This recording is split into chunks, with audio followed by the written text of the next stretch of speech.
香港有超過700萬人，絕大部分嘅香港人一生都會有機會接觸到東華三院。東華三院係全港最大規模嘅慈善機構，服務範圍涵蓋市民生活嘅每一部分。由1870年起，佢同香港人一齊共同成長，互相扶持。今日就等我哋睇下其中一個東華三院同香港人嘅人生故事。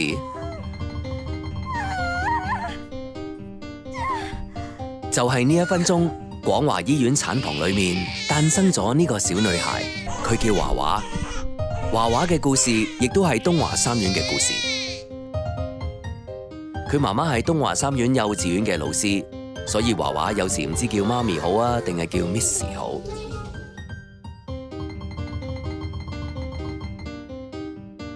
仲有華華嘅爸爸，佢係廣華醫院嘅醫生。平時華華嘅爸爸見慣大場面，但係面對今日，佢好似唔係好習慣喎。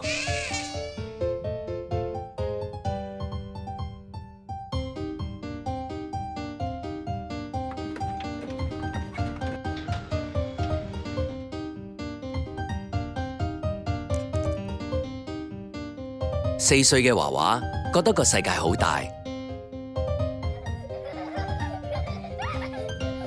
新嘅事物，新嘅朋友，華華返學日日都好開心。除咗今日，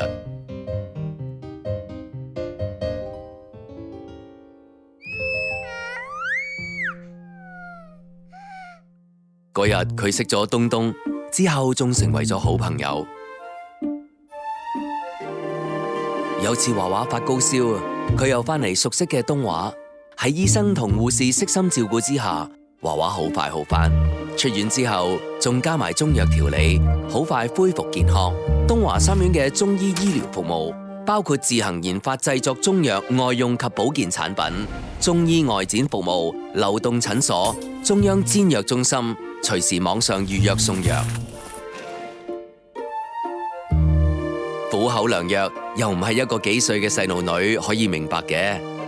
哇，好味啊！華華加油啊！華華嘅童年過得好快樂，因為佢有個老頑童嘅媽媽，成日同佢周圍去認識呢個世界。今日又去咗玩啦，仲 jam 歌 jam 到唔捨得走添，個個老友記都笑到後生晒。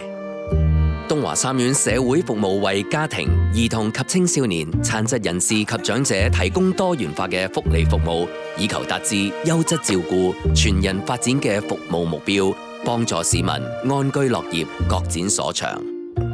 華華從來都唔知道嫲嫲幾多歲，淨係知道佢有無窮嘅精力。嫲嫲成日話：幫人唔會蝕底㗎。幫人唔會蝕底嘅。係。呢句說話潛移默化喺華華腦海裏面漂浮，逐漸埋下咗善良仁慈嘅種子。之後，東華三院嘅慈善項目，華華同東東都會參加，而且做得好開心。大聲啲，好嘛？唔該幫我買支旗啊！唔該晒。全港最長壽嘅籌款節目《東華三院歡樂滿東華》，善款屢創新高。此外，仲有慈善粵劇晚會、賣旗日、周年慈善晚宴、高爾夫球慈善大賽、慈善獎券、愛心滿東華免費醫療服務捐助計劃及唔同形式嘅捐助計劃。東華三院董事局及冠名贊助人以贊助各項籌募活動嘅直接開支，亦唔會從活動籌得嘅公眾善款中扣除行政費用。華華同東東都長高咗，大個咗啊！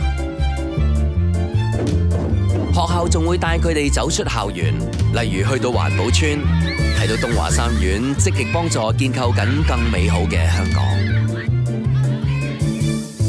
有日學校去參觀東華三院文物館，當啲同學睇緊其他嘢嘅時候，華華就好乖，好用心聽東華嘅歷史故事。1870年，一班商人嘅一個決定，改變咗個半世紀無數人嘅生活。於是，越需要救病請危嘅地方，就有東華三院。東華三院由最初為垂危病人提供居所、贈醫施藥，至1870年建立首間華人醫院，至後來開辦醫學等等，不斷擴大，不斷發展。東華三院見證香港變遷，每段歷史都值得珍惜。而東華三院檔案及歷史文化辦公室就擔當保存東華歷史嘅責任。轄下嘅東華三院文物館及東華三院何超霞檔案及文物中心，研究同整理機構檔案，令到珍貴文化資產得以保存。東華致力保育本地古蹟，推廣廟宇及祭祀文化。華華最親嘅就係嫲嫲，每逢節慶，佢同嫲嫲都會去文武廟睇住大人做一啲傳統禮教儀式。東華三院希望廣大市民，特別係年青一代，能夠認識更多廟宇所蘊含嘅文化歷史。快樂嘅童年逐漸過去，華華同東東入到中學，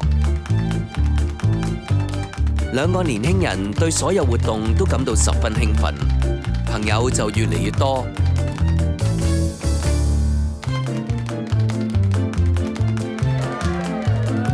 華華仲夢想有日可以攞到升讀大學嘅獎學金，學校都會安排佢哋成班同學多啲認識世界。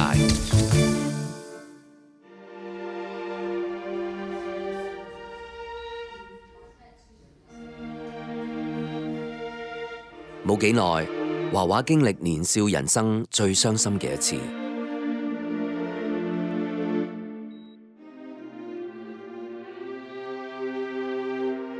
無數漫長嘅夜晚，華華心裏面都為虛弱嘅嫲嫲打氣。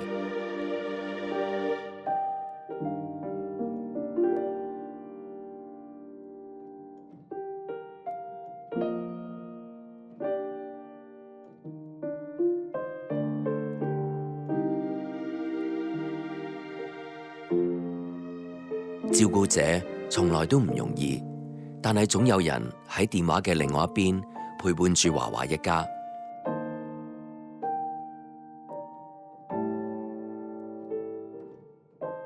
華華同爸爸媽媽都明白到好好處理嫲嫲嘅身後事，就係對佢最後嘅致敬。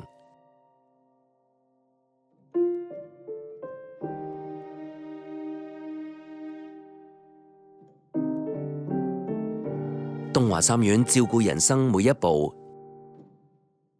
堅守行善，初心不變。大學放榜之前，佢返嚟呢個親切嘅地方，熟悉嘅環境，就勾起好多佢同嫲嫲嘅回憶。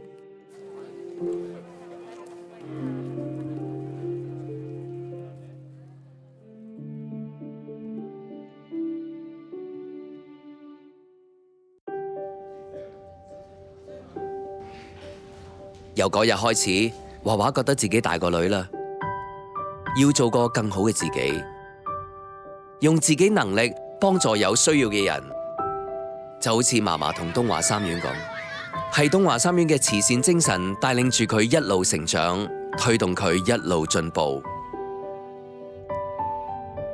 華華嘅故事只係眾多東華三院故事嘅其中一個。本着救病請危、安老復康、興學育才、扶幼導青嘅使命，東華三院為香港每日提供最優質嘅慈善及社會服務。